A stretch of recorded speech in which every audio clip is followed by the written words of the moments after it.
Hey guys, this is lesson 6.1, circles and circumference. So the important thing to know first is that a circle is the set of all points in a plane that are the same distance from a point called the center. Okay, so that's a lot of words. All it's saying is every circle has a center, and every point on the circle is an equal distance from the center. So let me read it again with that short explanation. A circle is the set of all points, therefore it's all the possible points that are the same distance from the center, right here. Okay, so that is the definition of a circle. So a circle is a vocabulary word that you have, as well as center. So that's not it, because there's a lot of vocabulary in this. The next one is radius. The radius is the distance from the center, let me get black, center right here, to any point that's on the circle. So this specific radius right here goes to that point. But no matter which point you pick on the circle, the radius will be the same length. So basically you can think of the distance of halfway through the circle. That's radius, okay? So that's something you will definitely have to remember. Radius is halfway through the circle. So it's the center to the edge of the circle. And diameter is the distance across the circle through the center. So if you were to draw one line from one side all the way to the other, that distance is called the diameter as long as it goes through the center of the circle. Okay? So now, how are we going to use that? The diameter d of a circle is twice the radius. So if the radius is halfway through the circle and the diameter is all the way through the circle, then the diameter is twice the radius. And the radius r of the circle is half of the diameter. So you can just tell that by looking at the picture. Radius is half of diameter, and diameter is twice the size of radius. That's in words, but if we were to actually use algebra, we would use these formulas. D equals 2 times r, or radius equals d divided by 2. So 2 r's, or 2 radiuses, equals 1 diameter, and 1 radius equals half of the diameter. So that's how we set it up as a formula. They say algebra over here. It's not really algebra. Anything that has a variable is considered algebra. So this is more like pre-algebra. Okay, so make sure you know those two formulas. Make sure this and this is in your notes. Those two formulas are very important. So let's go ahead and try using them. The diameter, we're on A, the diameter of a circle is 20 feet. Find the radius. Well, the radius, right here, says radius equals. Therefore, we use that formula. The radius equals the diameter divided by 2. So all I have to do is plug in the diameter divided by 2, and you get 10. So our radius is 10 feet. Easy. I know this is very elementary concepts, but you'll get it really quick, which will help you in the next lesson. So on B, the radius of a circle is 7 meters. Find the diameter. So on this one, we want to pick this formula because it says D equals. Whatever you're looking for, you want to pick the formula that solves for that. So this one said radius, find the radius.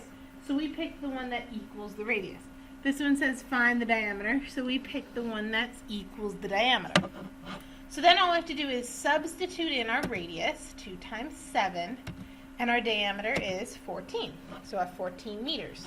Make sure if they give it to you, make sure you put your units on your answers. I will take off a point if you don't, because we know what it is, so we might as well put it in our answer. Okay, that's the first concept. Now we have another concept. So the distance around a circle is called the circumference. So we've already learned what the radius and diameter is, but the circumference is the distance all the way around the circle. So what is the length of our circle? The ratio circumference over diameter is the same for every circle and is represented by the Greek letter pi, called pi. So something that's really cool, if you're interested in pi at all, if you take the distance of the circumference and put it over the distance of your diameter, you will always get pi. Always. So the value of pi can be approximated as 3.14 or 22/7. So down here when we're talking about the circumference, we say the circumference C of a circle is equal to pi times the diameter, or pi times twice the radius. So in algebra, let me just break this down. If pi equals the circumference over the diameter, then obviously circumference would equal diameter times pi, which is our first formula. Or because diameter equals 2 radiuses, we can substitute in the diameter for 2 radiuses. Oops, that was supposed to be an R. Substitute in for 2 radiuses times pi, because these are the same thing. So both of them work. Okay? So another point that you really need to keep in mind is we always use pi unless the diameter or the radius or diameter, is a multiple of 7. Then it's easier to use 22/7 as the estimate of pi. So 22/7 is actually a very accurate, it's our most accurate fraction for pi. So when any radius or diameter is divisible by 7 or a multiple of 7, then we're going to use 22/7. So let me show you what that means, or looks like. Here it says find the circumference of the flying disc. If we look at our radius is 5. 7 does not go into 5. Therefore, we're going to use 3.14. So we go ahead and solve. This is find the circumference. So we're going to pick the formula that equals circumference. And since we're given the radius, we have to pick the circumference formula that has the radius in it. We plug in our radius is 5, and we get 2 times 3.14 times 5. Then we get 31.4. So that's your answer. The circumference is about 31.4 inches. But in the second situation here, if we look at the diameter is divisible by 7. So instead of 3.14, we're going to use 22/7 because 7 goes into 28. So this time we're given the diameter. So we're going to pick the formula that solves for the circumference but has the diameter in it. So we plug in 28 for our diameter and 22/7 for our pi.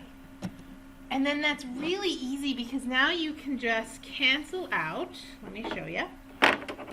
We can just cancel out this and put 1, cancel out this and put 4, and then 4 times 22 is 88. Easy, easy.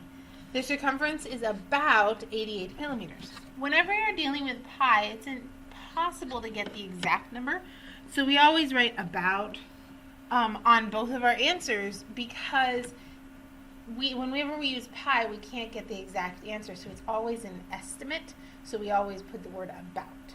Okay? Next example. The diameter of the new roll of caution tape decreases 3.25 inches after a construction worker uses some of the tape. Which is the best estimate of the circumference of the roll after the decrease? So, after the decrease, the diameter of the roll is 10 minus 3.25. So, where did we get the 10? Over here it has the caution tape is 10 inches in diameter. And then after the construction worker uses some, we have to subtract 3.25. So now our new diameter is 6.75. Since we have the diameter and we're looking for circumference, we're going to use the formula that solves for circumference and includes diameter, and we're going to substitute in our numbers, Since 6.75 is not divisible by 7, we're going to use 3.14 for pi. We're going to multiply them together, but it said which is the best estimate. So once it says that, it's okay to round. We rounded 3.14 down to 3 and 6.75 up to 7. So we get 21. So the correct answer is 21 inches. That's our estimate. Okay? One last example. What about a harder situation? What if it's only a semicircle? A semicircle is 1/2 of an actual circle. So it says find the perimeter of the semicircle. Well, here's the deal. The perimeter is really the circumference of half the circle. So we're actually trying to find the distance of this, but we're not going to stop when we get all the way around. We still have to do this. So to find the perimeter, we have to do two things. We already know that the straight side here is 6 meters. But the distance around the curved part is half of the circumference for a whole circle that has a diameter of 6 meters. So if we find the circumference of the whole circle and cut it in half, it'll give us that curved part. So we take the circumference and we do pi times, oops, sorry, that shouldn't have popped up. And we take the circumference. So really they're taking the formula circumference equals pi times diameter, but that's for a whole circle. We only have half of the circle, which is why they're dividing it by 2. So that's why they got that formula. It's not one of the formulas you've written down because it only works for a semicircle. So we plug in the diameter. Notice 7 does not go into 6, so we're going to use 3.14 times 6. And then we're going to divide it by 2. And you should get 9.42. That right there is just the curved part. So the perimeter of the whole thing, we have to take our curved part and still add it to the straight edge that we already know is 6 meters. That gives us a total of 15.42. Oops. That gives us a total, let me go straight back. All right, just in case you're still writing notes. That gives you a total of 15.42 meters. So that's how you find a semicircle. Even though it seems pretty straightforward, a lot of people struggle with this. So I want you to take very careful consideration that when you see a semicircle, you take half times the circumference. Don't forget to add the straight edge right here because people always forget to add that at the end. Okay. This lesson is over. Go ahead and work on your classwork.